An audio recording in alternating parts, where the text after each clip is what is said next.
નમસ્કાર મિત્રો. આગળ આપણે ડીજે વિશે માહિતી મેળવી તે મુજબ હવે ફાઇન આર્ટમાં અભિનેતા વિશે માહિતી મેળવીશું. સંગીત જો આત્માને સ્પર્શે છે તો અભિનય એ આત્માની અભિવ્યક્તિ છે.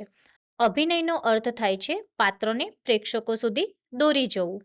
તે માત્ર ડાયલોગ બોલવા પૂરતું મર્યાદિત નથી, પરંતુ બીજાના જીવનને જીવવાની અને તેના સંવેદનોને પોતાના ચહેરા અને શરીર દ્વારા દર્શાવવાની એક અદ્ભુત કળા છે.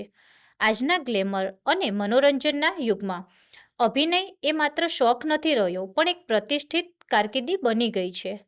થિયેટરના મંચથી લઈને સિનેમાના રૂપેરી પડદા અને ઓટીટી પ્લેટફોર્મ સુધી અભિનેતાની ભૂમિકા પ્રેક્ષકોને હસાવવા, રડાવવા અને વિચારવા માટે મજબૂર કરે છે.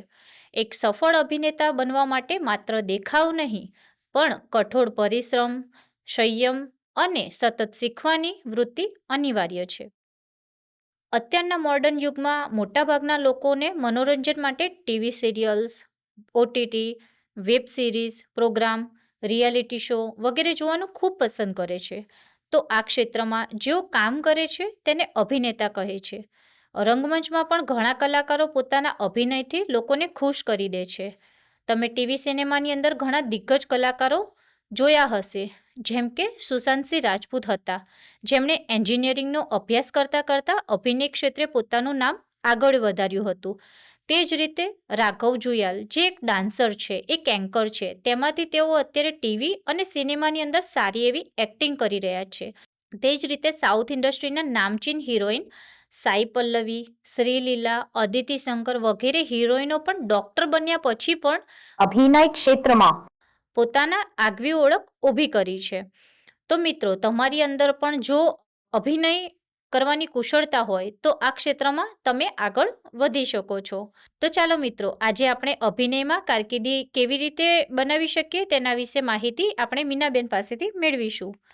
તો મીનાબેન, સૌપ્રથમ અભિનેતા એટલે શું તેના વિશે વિગતે સમજાવશો? હા, અભિનેતા એટલે સ્ક્રિપ્ટમાં લખેલા અલગ અલગ શબ્દોને વિવિધ રૂપમાં, જેવા કે લાગણી, ગુસ્સો, પ્રેમ વગેરેને પ્રેક્ષકો સુધી પહોંચાડે છે. ટૂંકમાં કહીએ તો અભિનય એ માત્ર વ્યવસાય નથી, પણ માનવીય સંવેદનાઓને વ્યક્ત કરવાની એક અદ્ભુત કળા છે. જી, તો મીનાબેન, જે અભિનેતા હોય છે તેમની કામગીરી શું હોય છે ને તેઓ ક્યાં કામ કરે છે? કામગીરીની વાત કરું તો પાત્રનું વિશ્લેષણ, એટલે કે જે પાત્ર ભજવવું છે તેનો સ્વભાવ અને પૃષ્ઠભૂમિ સમજવી. સંવેદનાઓની તૈયારી, એટલે કે સ્ક્રિપ્ટ વાંચવી અને ડાયલોગ મોઢે કરવા. તાલીમ, જેમાં શૂટિંગ કે નાટક પહેલાં વારંવાર પ્રેક્ટિસ કરવી. ઇમ્પ્રુવાઇઝેશન, એટલે કે પૂર્વ તૈયારી વિના સમય અને પરિસ્થિતિ મુજબ અભિનયમાં જરૂરી ફેરફારો કરવા. સહકલાકારો સાથે તાલમેલ, એટલે કે અન્ય પાત્રો સાથે સુમેળ સાધવો.